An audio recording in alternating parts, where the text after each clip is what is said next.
বাঘখেকো শিয়ালের ছানা। এক শিয়াল আর শিয়ালনি ছিল। তাদের 3টি ছানা ছিল, কিন্তু থাকবার জায়গা ছিল না।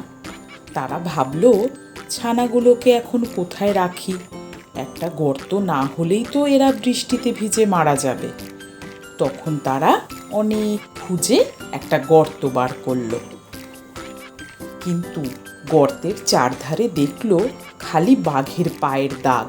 তা দেখে শিয়ালনি বলল, ওগো, এটা যে বাঘের গর্ত, এর ভিতরে কি করে থাকবে? শিয়াল বলল, এত খুঁজেও তো আর গর্ত পাওয়া গেল না, এখানেই থাকতে হবে। শিয়ালনি বলল, বাঘ যদি আসে তখন কি হবে?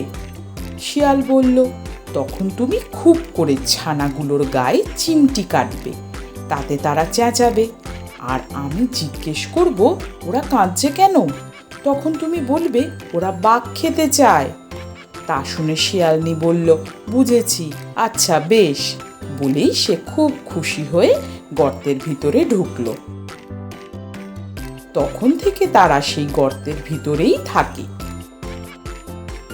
এমনি করে দিন কতক যায়। শেষে একদিন তারা দেখলো যে ওই বাঘ আসছে। অমনি শিয়ালনি তার ছানাগুলোকে ধরে খুব চিমটি কাটতে লাগলো। তখন ছানাগুলো যে চেঁচালো তা কি বলবো।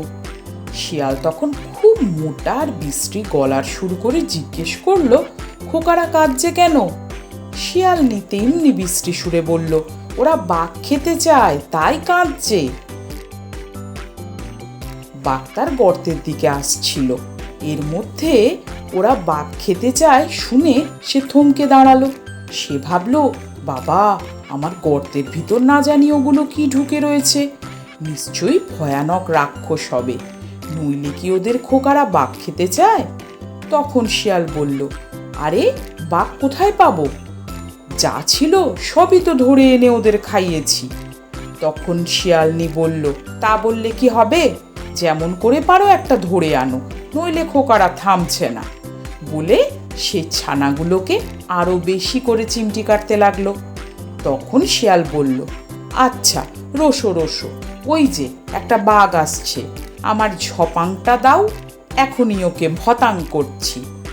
ঝপাং বলেও কিচ্ছু নেই, ভতাং বলেও কিচ্ছু নেই, সব শিয়ালের ফাঁকি। বাঘের কিন্তু সেই ঝপাং আর ভতাং শুনেই প্রাণ উড়ে গেল। সে ভাবলো, মাগো, এবেলা পালাই, নইলে না জানি কি দিয়ে কি করবে এসে। বলে সে আর সেখানে একটুও দাঁড়ালো না। শিয়াল চেয়ে দেখলো যে সে লাফে লাফে ঝোপ জঙ্গল ডিঙিয়ে ছুটে পালাচ্ছে।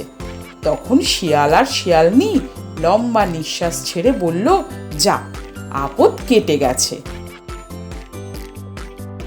বাঘ তখনও এমনি ছুটছে যে তেমন আর সে কখনো ছোটেনি।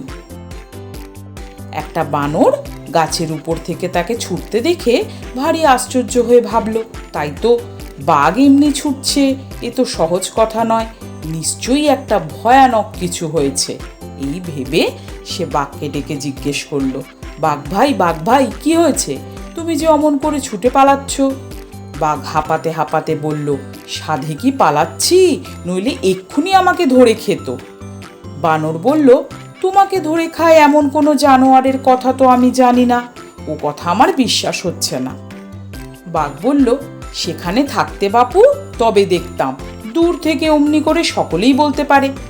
বানর বলল, আমি যদি সেখানে থাকতাম তবে তোমাকে বুঝিয়ে দিতাম যে সেখানে কিচ্ছু নেই, তুমি বোকা, তাই মিছিমিছি অত ভয় পেয়েছ। এই কথায় বাঘের ভারী রাগ হলো। সে বলল, বটে, আমি বোকা, আর তোমার বুঝি ঢের বুদ্ধি, চলো তো একবার সেখানে যাই। বানর বলল, যাবো বই কি, যদি আমাকে পিঠে করে নিয়ে যাও। বাঘ বলল, তাই সই, আমার পিঠে বসেই চলো। এই বলে সে বানরকে পিঠে করে আবার গর্তের দিকে ফিরে চলল। শিয়াল আর শিয়ালনি সবে ছানাদের শান্ত করে একটু বসেছে, আর অমনি দেখে বানরকে পিঠে করে বাঘ আবার আসছে। তখন শিয়ালনি তাড়াতাড়ি ছুটে গিয়ে আবার ছানাগুলোকে চিমটি কাটতে লাগলো। ছানাগুলোও ভূতের মতো চেঁচাতে শুরু করলো। তখন শিয়াল আবার সেই রকম সুর করে বলল, আরে থামো থামো, অত চেঁচিও না, অসুখ করবে। শিয়ালনি বলল, আমি বলছি যতক্ষণ না একটা বাঘ এনে এদের খেতে দেবে ততক্ষণ এরা কিছুতেই থামবে না। শিয়াল বলল, আমি যে ওদের মামাকে বাঘ আনতে পাঠিয়েছি, এক্ষুনি সে বাঘ নিয়ে আসবে, তোমরা থামো।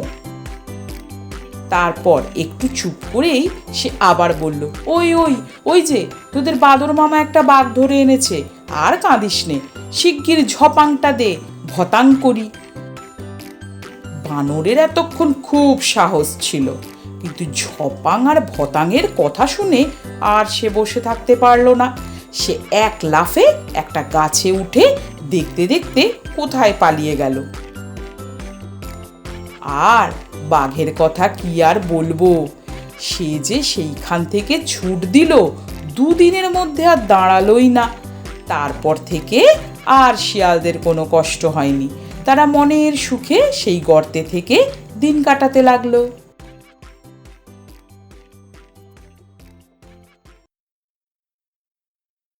সমাপ্ত।